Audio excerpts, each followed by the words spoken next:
What is going on, YouTube? It's Primitive here, bringing you a BT5 updated Imperialdramon list. The BT5 didn't give us a whole lot of new tools for Imperialdramon, but it did give us some nice cool cards that are going to improve the deck and give us a little bit more options.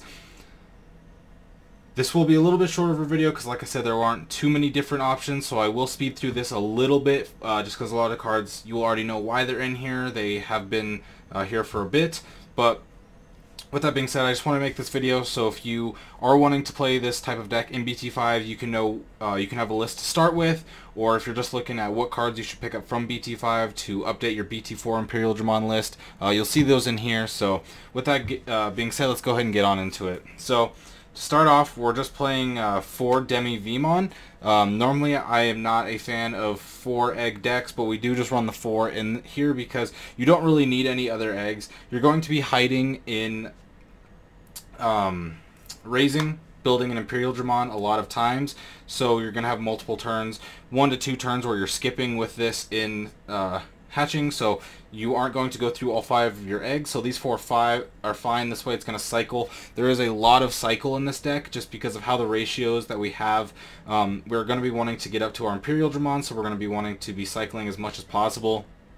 So the 4 Demi Vmon, most of the time you're going to see me play 5 eggs, especially in decks that are aggressive, just because you get that extra push out, but there are no other eggs that are going to be as good for this deck as these 4, and like I said, most games you're going to be chilling and raising, so you're not going to get through all 5 of your eggs, so playing a 5th egg is just lowering the consistency of you hitting this Demi Vmon. Getting into the rookies, whoops, there we go. Had a card stuck together there for a little second, but we have 4 Gabumon. Not as many people play 4 Gabumon, but I just play 4 Gabumon because it's a consistent cycle. That's what we want in this deck. We want a lot of cycle. We want to be getting to our Imperialdramon. We want to be finding our Pyildramon and the Dino Beamons that we play so we can get up to it. So playing 4 is just the most consistent cycle number. And Gabumon's just a good card. Just being able to play, develop a Digimon, and then being able to draw is really powerful. It's just the blue Pulsemon, although it is a little less versatile, but still an extremely good card, so I like it at 4. Then we have 4 Vmon. This is pretty obvious. It's the Jamming Vmon. This is one of the best rookies in the entire game.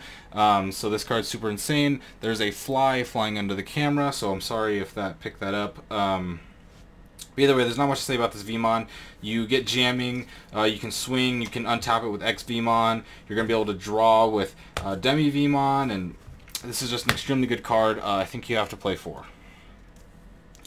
Then we have 2 Strabimon. This is just to search. Like I said, I like 4 Gabumon more than maybe 3 Strabimon, 3 Gabumon, or 4 Strabimon, 2 Gabumon, however you'd want to do that. I like 4 and 2. They're good to search. Gabumon's just more consistent, as for this you get to pick in a way, or at least you get to like look, as to with Gabumon you just draw whatever card you get. So it's a more tutored effect, but I still think it's really good. You're going to be able to cycle a lot. You're going to be able to get cards like Lobomon off here, cycle your Strabimon, or we are playing 4 Tamers in this deck, so being able to search out your Tamers is super powerful.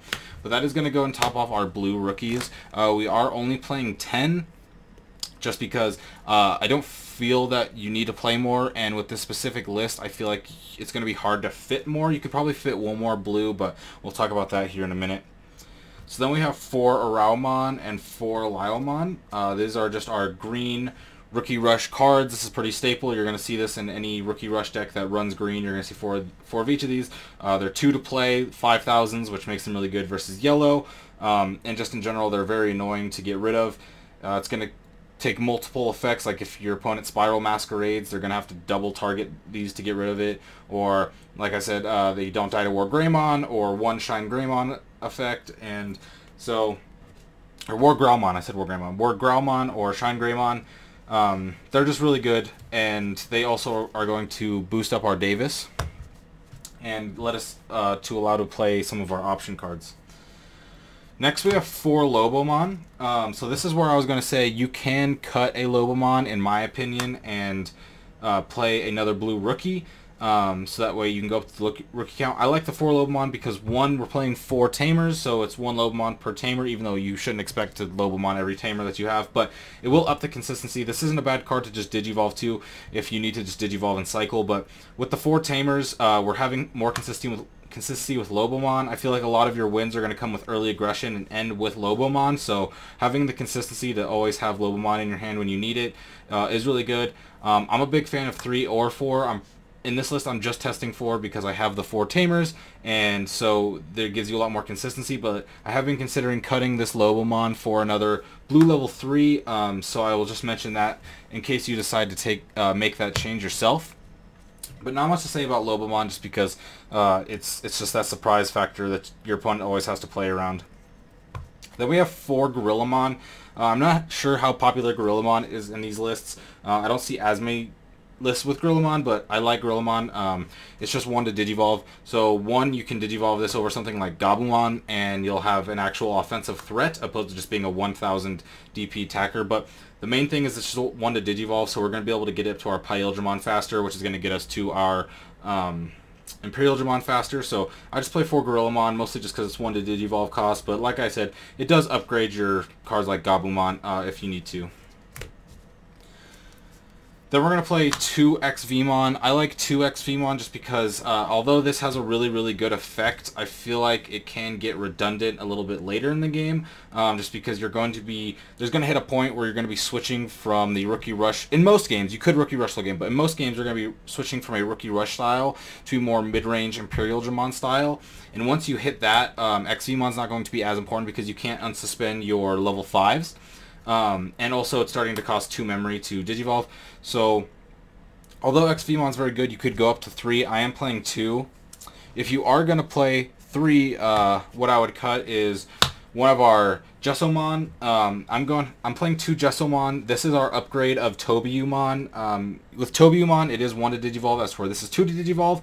But the thing is with Tobiumon or Gessomon, you're really not going to want to Digivolve into them anyway either, even with Tobiumon being 1 to Digivolve. Yes, you can cycle for 1, but for the most part, it's a 3 to drop level 4, so you're just wanting to hard play it. So getting the 1000 DP, in my opinion, just makes this a better card versus Tobiumon, so that's why I'm playing it here. I do like having the 3 drop level 4s in this list a lot. Not only is this costing the same amount that a lot of your rookies are going to cost, so you're not having a big commitment to skip the rookie slot and pressure having a level 5 come out soon. But it's just so cheap to cost. I mean, you play this, you have a level 4, and then next turn, for only 3 memory, you have now threatened that next turn you could Imperialdramon into Imperialdramon, or whatever. So if you were going to play 3 XVmon, if that was something that you were interested in, I would cut the Gessomon, just because this is probably the weakest card, the weakest Link card in the deck, in my opinion. But I do like playing 2 right now, just because getting a level 4 out for 3 memory is extremely powerful, especially when you're trying to like turbo out your Imperialdramon. So I like 2 Gessomon. It is an upgrade from Tobiumon, in my opinion, so BT5 did give us a little bit of an upgrade here. Next, going into level 5s, we don't have anything crazy. We have 2 Imperialdramon and 2 Dinobemon, so we're only playing 6 level 5s. This is why I like the search. There's a lot of search cards in this deck. We have the 4 Gabumon. We have the 2 hybrid card, whose name, Strawbemon, there it is. We have 2 of the Strawbemon, and then we have the Davises, so it searches. But this deck is a Rookie Rush base with an Imperialdramon like end game, essentially. So playing a bunch of level 5 is actually just going to clunk you up, because most of the time you're going to be playing in your level 3s and your level 4s. And then having one of your Digimon kind of go up into Imperialdramon, and then once that Imperialdramon goes on, you keep playing your 3s and 4s until you build up another Imperialdramon. So I just play the 6. I could play 8, but I don't think there's room to play the 8. The 4 Imperialdramon is obviously better because you're going to unsuspend when you attack, so you're going to attack with jamming, and you're going to unsuspend. Dinobemon is really good for a couple reasons. One, it's going to up our Davis consistency, so you could get a Dinobemon instead of one of your level 3s if you're looking to ramp up into Imperialdramon. But also just having piercing and jamming I think is really good. This card's obviously a lot worse than Imperialdramon once you Digivolve into Imperialdramon, but as just a level 5 Dinobemon, just walks circles around Imperialdramon with its piercing jamming. So there is a lot of offensive pressure that you can just have with just Dinobemon that you can't have with just Imperialdramon. But either way, we're turboing out. We have enough consistency to where we're going to be able to hit either of these when we're going to need them, just due to our cycling. So just playing 6 level 5s has been enough for me. You could up this count if that's something that you prefer. I don't have any recommends for cutting it up. I've been testing this list with 6. I don't think I would go up. I have considered playing a 3rd Dino-Beamon. I just don't know what the slot would be to cut, so that would take some more testing on both my end or your end to figure that out for yourself. But at the moment, I like 6 because we are only playing 4 level 6s, which is our 4 Imperialdramons. Like I said, this is a bit of a Rookie Rush Imperialdramon Turbo type deck. Even though it's technically not turbo because we don't play any 2 to Digivolves, but you can get up to this Imperialdramon pretty quick. So we're just playing this. We're playing 6 and 4. But there's not too much to say about Imperialdramon. I mean, you're going to Digivolve to unsuspend, and you're going to swing jamming. Imperialdramon's going to bring it back. You're going to swing again, blah, blah, blah, blah, blah. The jamming. You get insane offensive pressure, which is what makes this deck so good. Decks that don't have a lot of recovery or don't have a lot of removal are going to just fold to this deck because you're going to have so much early game pressure. And then once you start swinging 2 security each turn with Imperialdramon, it's going to overwhelm your opponent super hard. So yes. We only play 6 level 5s, so we play the 4 level 4s, and that's just our lineup there. It is a lot less consistent, or I won't even say it's consistent, because it's actually been extremely consistent for me. It's a lot less committed, that's the word. You're a lot less committed than in other decks, because in other decks you may run 8 level 5s or 9 level 5s, and 2 to 3 more level 6s, but you don't need that much top end with this deck. You have the mid-range with extra low end instead of extra top end. So you're just playing 4 Imperialdramon here. Nothing too fancy. There have been a couple level 6s that I've considered teching into this, but the thing is that they're in this deck, they're pretty much all just worse than Imperialdramon, so you just want to Digivolve into this. Then we're playing one of the new Blitz Omnimon. You could play the old Omnimon. I admittedly don't have one, so I've never played this deck with that Omnimon, but going into this, we did get a new Omnimon that is super good, because what's going to happen is you're going to swing with Imperialdramon, and then Imperialdramon will unsuspend you, and then you swing again for 2. Then you can Digivolve for just 4 into this Omnimon, which this Omnimon costs less to Digivolve than the Imperialdramon costs to Digivolve. So you can go ahead and Digivolve into here. When Digivolving, you're going to unsuspend this Digimon, and then you're going to Blitz. So you're essentially going 1, 2, 3 swings, and then if this is going to be deleted, you can then add your Imperialdramon to your hand to negate it, and then you still have this 1400. So I thought this card fit with this deck so incredibly well just because of its unsuspend into Blitz. It really reminds me of Chaosmon in a way. But this card really fit the deck. I knew as soon as I pulled this, I was going to play it. I only play 1 just because we're only playing 4 Imperialdramon, so I feel like if you're playing any more than 1 level 7, it's going to clunk you up super hard because we don't really have super fast ways to go into our level 6, such as like Darkdramon and D-Brigade or something. So you only play 1 or else it's going to clunk a lot, but man, this card is really, really good as level 7. I think the other Omnimon is obviously really good, but I actually think this Omnimon is just a little bit better because it is more aggressive with the Blitz and the unsuspending. So I think that this Omnimon actually does fit this deck a little bit better, and with it being going to have it's going to have a way lower price tag than the other Omnimon, making it so that people who want to play this deck, who want to grab this Omnimon, it's going to be much more affordable for you. It's going to be much easier for you, and in my opinion, it's arguably going to be more effective for you just because this deck is so aggressive that having an aggressive level 7 opposed to a more defensive level 7 is going to be really powerful, especially if let's say you do the 2 swings and then you go for the 3rd swing with the Blitz and you then clear out your opponent's security, and then you have a Vmon on bench and you bring it up, and you can compare it with one of the option cards that we're about to see. But yeah, 1 Omnimon. Really impressed with this card. Then we're playing 3 Davis and 1 Sora and Joe. So we're playing 3 Davis because Davis is really good. Obviously, this is going to be our memory tamer as well as it's going to search. That's why we're playing the green cards, and we're playing Dino-Beamon. You're going to search out. This card is insane. The consistency of the search that you get, plus having the memory tamer, is insane. But I also like Sora and Joe. The reason I like Sora and Joe is, one, with this deck, your opponent's going to have to hard play stuff a lot, whether that's a blocker, or maybe it's stuff like Starmon, or maybe Nightmon, whatever. A lot of the times your opponent's going to be forced to hard play some stuff, which means that they're going to have Digimon with no Digivolution cards under this, so you're going to be gaining 2 memory, which is really good.